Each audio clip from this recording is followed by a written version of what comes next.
Mono meals on a raw vegan diet. Why do I think mono meals on a raw vegan diet are absolutely essential? Well, reason number one is that a mono meal, if you're eating a mono meal, it ensures that the quality of food that you're eating is so high that you're willing to eat that food at the exclusion of all other fruits, of all other foods. Like when you have a mono meal of melons, it shouldn't be like a deliberate conscious choice like, okay, I'm gonna eat just these melons now. It should be that the melons are so good that you wouldn't even entertain eating anything else. Like as good as the durian is, as good as the blueberries are, as good as the jackfruit is, as good as the papayas and mangoes are, that doesn't matter because this melon right now is like so good. It's all you want to eat. So that's reason number one why I think eating mono meals is the way to go, because right off the bat, man, it guarantees that the food you're eating is like 10 out of 10, or at least it should be. Reason number two is for digestibility, food combining. A lot of foods don't go well together. Like if you were to eat like an avocado with a melon, that wouldn't work very well. If you were to eat bananas with oranges, that wouldn't work very well. And why is that?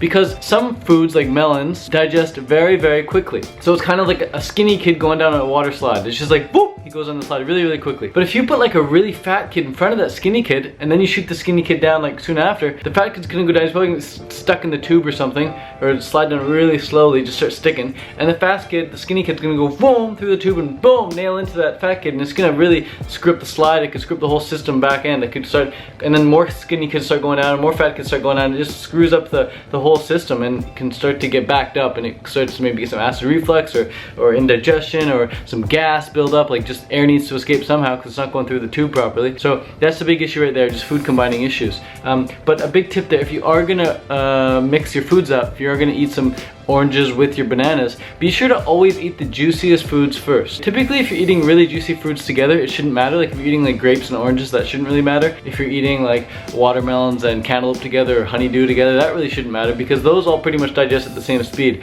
But just to keep safe, just to be safe, like if you're unsure whether or not like an apricot digests faster than an orange, it's better to just eat whatever you think is the absolute juiciest food first. So I would think it's the orange. Oranges would be juicier than apricots, I'd imagine. Eat the orange first and then wait a good 15-20 minutes before you eat anything else after that. But if you're eating something like a bunch of dates or raisins and then you want to have a watermelon after that, I suggest waiting a good 45 minutes to an hour afterwards, depending how good your digestion is. If you're just waking up in the morning, it's just better to definitely do a mono meal. It's always better to do a mono meal in my opinion, but just digestion strength wise, your digestion is probably going to be best around midday, around lunchtime, and after you've done a good amount of work throughout the morning physically. Third reason I suggest doing mono meals is that a mono meal, it trains you not to eat for entertainment purposes. I believe that we should eat simply and wholly because it's time to eat.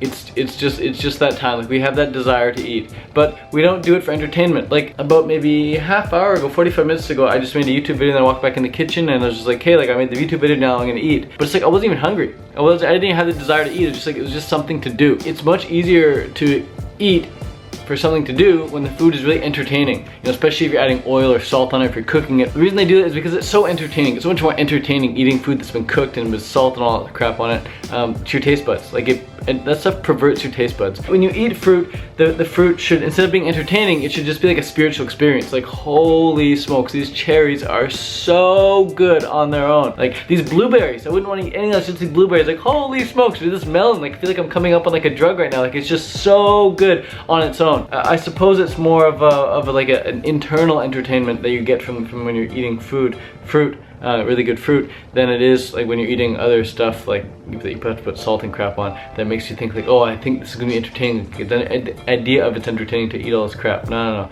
You want to eat the food that's just super simple and really entertaining once you digest it. Those are the main three reasons right there. If you want any other topics, post them down in the comments below. Definitely give this video a thumbs up, it goes a long way. And if you're not subscribed already, subscribe. Peace out and adios. If you want to cook your food, man, and you want to see how your food feels when you cook it, find a flame and stick your finger in that flame. Oh, it's dangerous. It's so dangerous I wouldn't even want to put my food in that either. Peace.